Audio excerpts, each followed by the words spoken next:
Welcome to Produce Talks, brought to you by the Canadian Produce Marketing Association. Each episode brings you fresh insights from leaders across the produce supply chain, growers, retailers, innovators, and experts shaping the future of fresh. Wherever you work in the industry, we're here to keep you informed, inspired, and connected. So let's get started. Hello, everyone. I'm Sue Lewis, VP of Marketing and Events at CPMA, and I'm delighted to be speaking with Mike Mauti, Managing Partner of Execulytics Consulting. Mike, welcome to the podcast.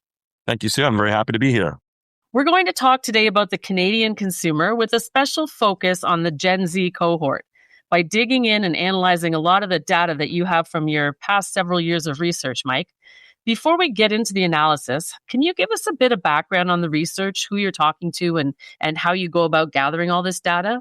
Yeah, sure. So we do a demographically representative sample of the Canadian population every single month. So we're going out to 1,000 consumers from a panel. It's not the same consumers every month. It's a different group of consumers, but always representative of the Canadian population. And we ask a series of questions. A lot of them are trending questions. So we get the same questions answered every single month in order to establish trends in the marketplace and understand how things are changing with respect to consumption or perceptions on different produce categories or items. But then we also ask a handful of unique questions every time we go to do a survey, just so that we can hit what I call some of our pet projects over the year and understand a little bit deeper about some important topics that interest us. Can you give us an example of what a couple of those pet projects have been in the past year? Yeah, sure. I mean, we've talked a lot about consumer reactions to tariffs, how they feel about purchasing U.S. produce, which we'll get into a little bit later on.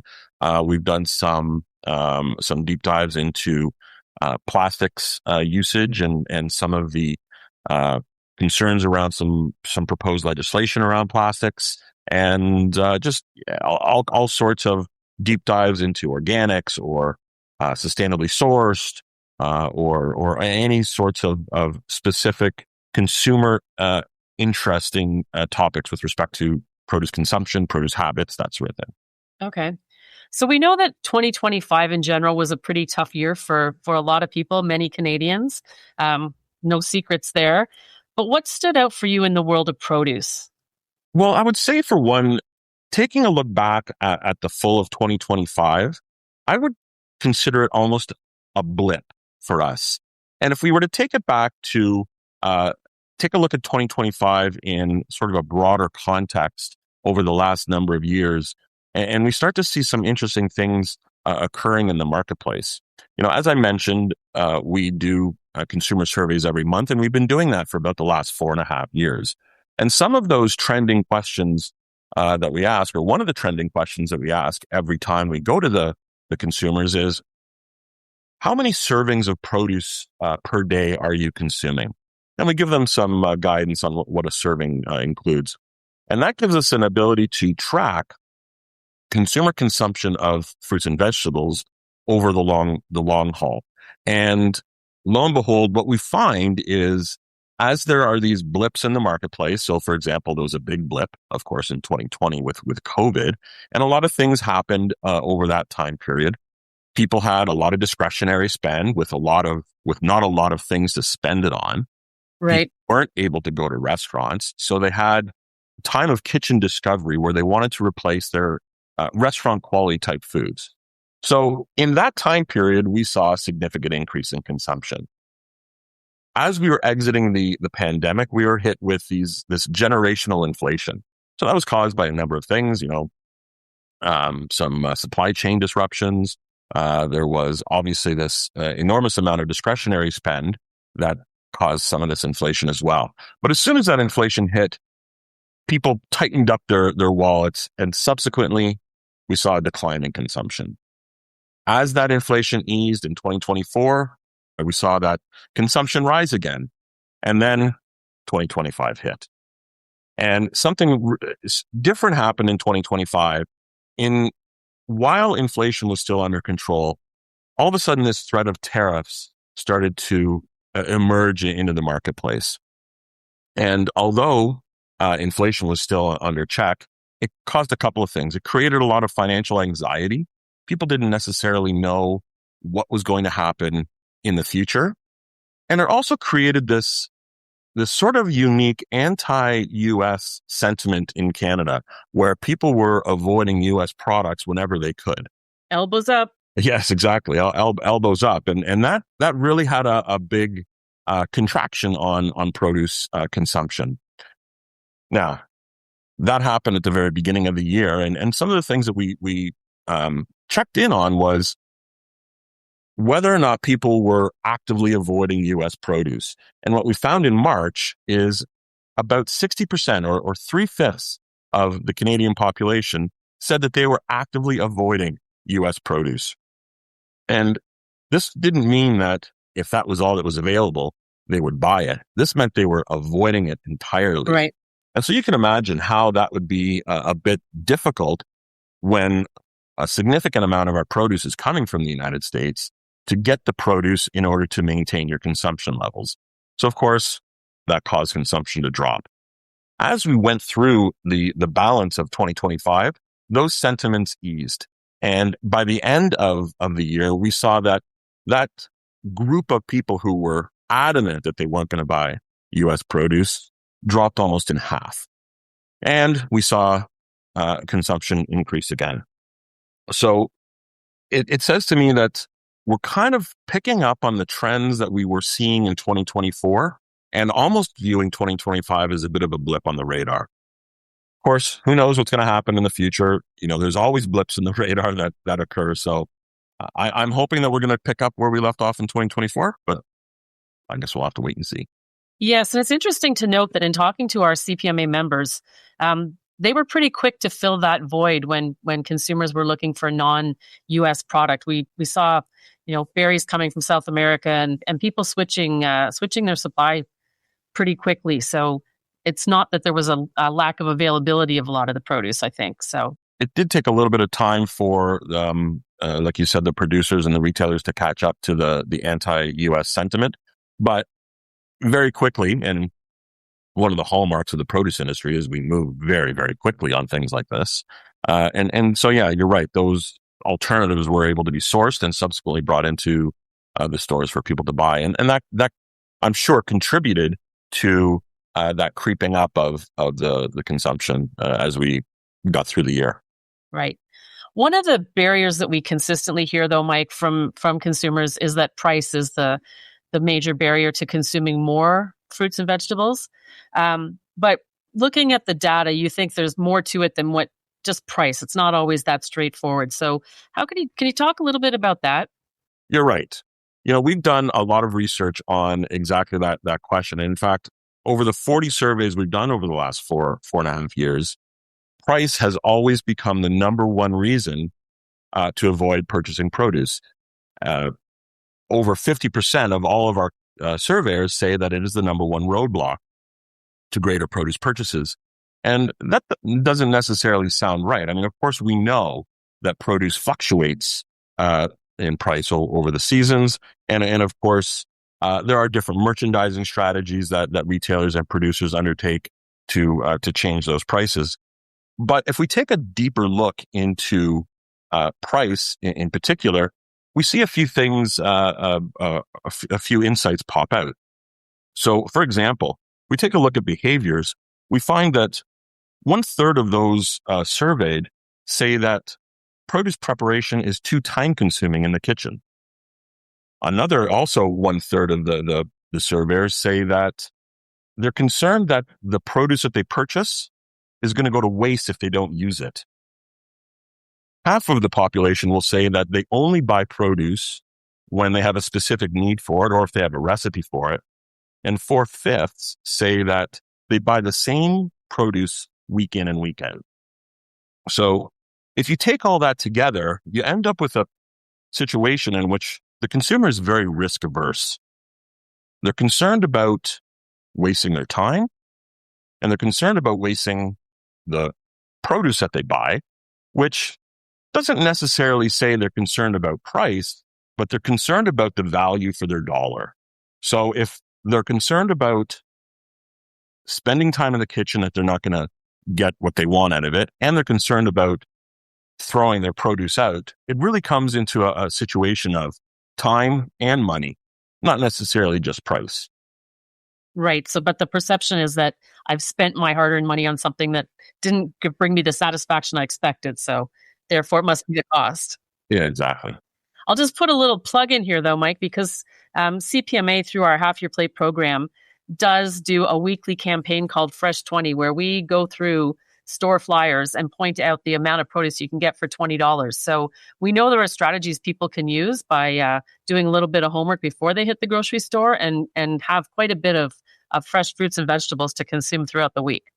So that's really a great service that you provide people. I mean, one thing that we have also discovered over the last number of years is that, sure, produce prices are higher than they were, say, 30 years ago. But if you were to compare it to, say, the rate of increase of income, it's actually pretty flat over the last 30 years. And so advising consumers or people in our network that you can actually purchase affordable produce, I think, is a great service. Well, one of those groups that needs to hear that message, I think, are the Gen Zers. So let's talk a little bit about this group that's, starting out on their own, finishing school, maybe entering the workforce. They certainly are a unique cohort and present some unique situations when it comes to their shopping and eating habits. So let's chat a bit about what kind of barriers they face to increase fruit and vegetable consumption. On the one hand, all people are the same. They face the same struggles, and they have the same issues, no matter how old they are. So if you take a look at the youngest cohort, those that were born between 1996 and 2010, they also feel like they're spending too much time in the kitchen. They feel like if they don't use their produce, they're going to throw it out. They also only buy produce when they know they're going to use it, and they also buy the same produce items week in and week out. And in fact, all of those metrics is more pronounced with Gen Z than they are with the rest of the population. So they come by their anxieties naturally, but they also have a few other challenges that perhaps some of us don't face. For one, youth unemployment is significantly higher than the unemployment rate across the rest of the population. And then there's also the concern about the anxiety around whether or not they're ever going to be able to buy a house.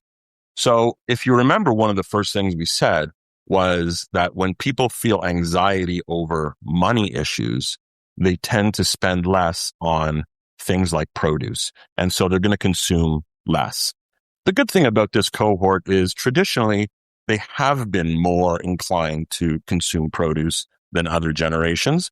But with some of these added pressures that are kind of new to them as they graduate from school and get into the workforce, we might start to see some of that pull back a little bit. Does this group have any specific thoughts on organics or sustainably grown, fair trade, that kind of produce? Does that factor into their decision making at all? Well, absolutely. In fact, this group is much more inclined to purchase things like organic produce. In fact, they're 60% more inclined to purchase organic than the rest of the population. And they're even, believe it or not, 20% more than millennials. And if you remember, even, as say 10 years ago, we would have been predicting that organics was going to take over the marketplace specifically because of the millennials' demand on that type of product. I think kind of COVID kicked the punch out of that trend a little bit, but we now see the Gen Z group kind of picking that up to be a bigger part of their produce purchases. And the same thing is true about sustainably grown produce. They're 20% more likely to purchase sustainably grown produce than the rest of the population, and even value added. One of the things that is also pertinent about the Gen Z group is they're more likely to gravitate towards ready meals. Okay. And so that also kind of gives them a bit of a leg down when it comes to produce consumption, because those ready meals don't always have the full assortment of fruits and vegetables that there might be if they were to cook on their own. But the saving grace is they're much more likely, 25% more likely, to be purchasing value-added produce.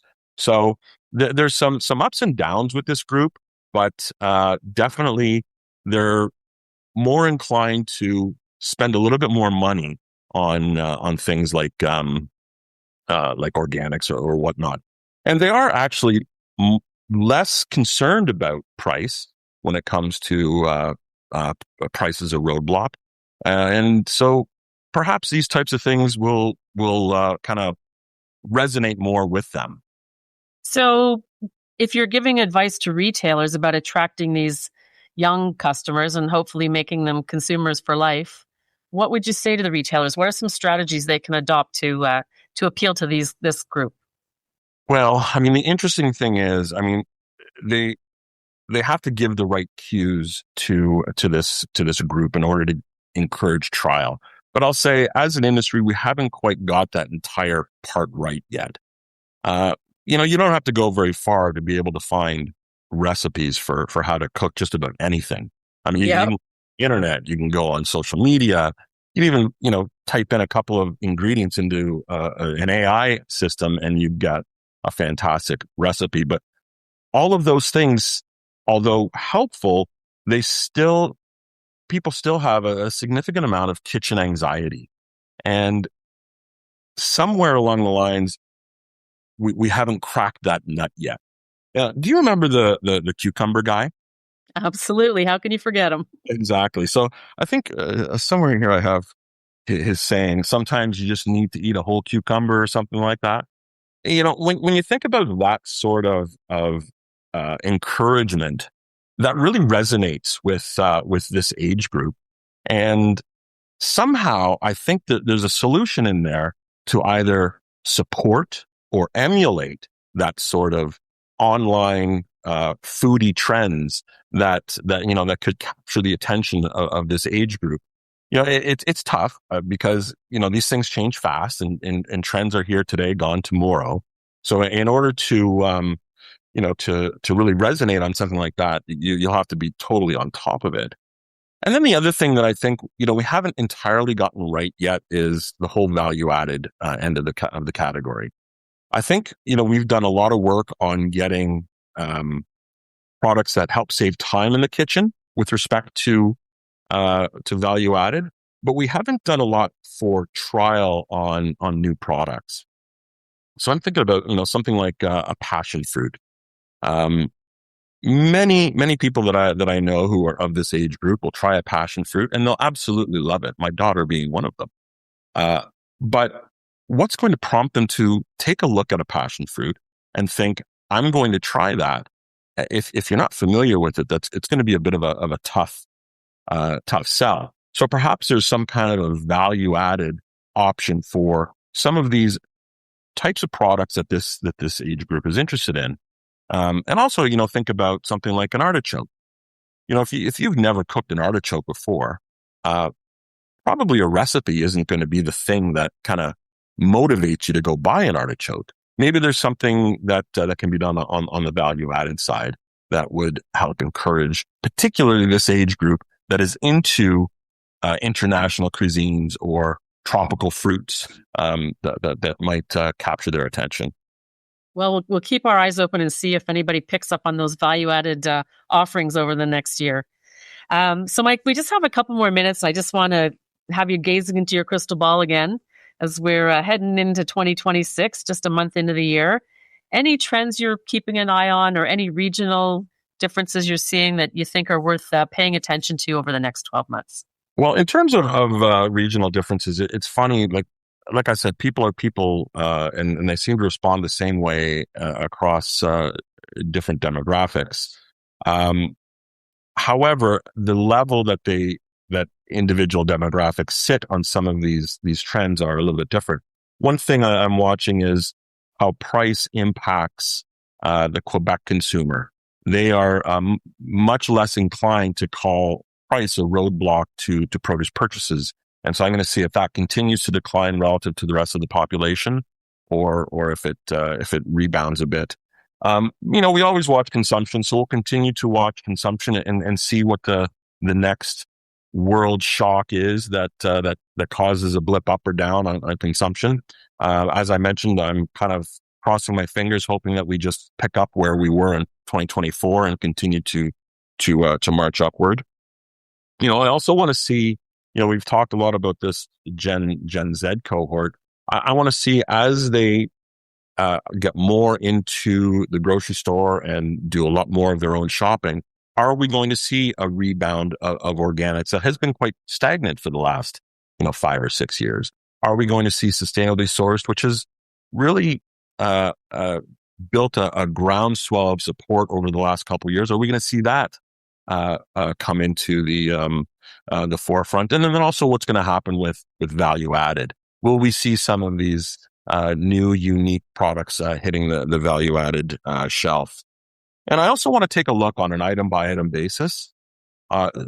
What can be done to solution some of these issues that are holding people back from consumption? So what can happen on specific items to solve kitchen fatigue, whether that's new messaging, new varieties, new formats, new packaging, that sort of thing. Those are some of the things I'll be watching for. Well, certainly a number of challenges ahead for 2026. Hopefully it's a year with a little less anxiety and a little more certainty than we've encountered over the past 12 months. Hopefully. I'd like to thank you for taking the time today to share your insights and experience on the Canadian shopper. And a reminder to everybody to tune into our next episode of Produce Talks, where we will be talking about the work CPMA is doing around innovation and the upcoming convention and trade show and how it will feature an innovation zone on our trade show floor. So that's it for today. Thanks very much, and we'll talk to you again soon. Thank you very much, Sue. Appreciate it.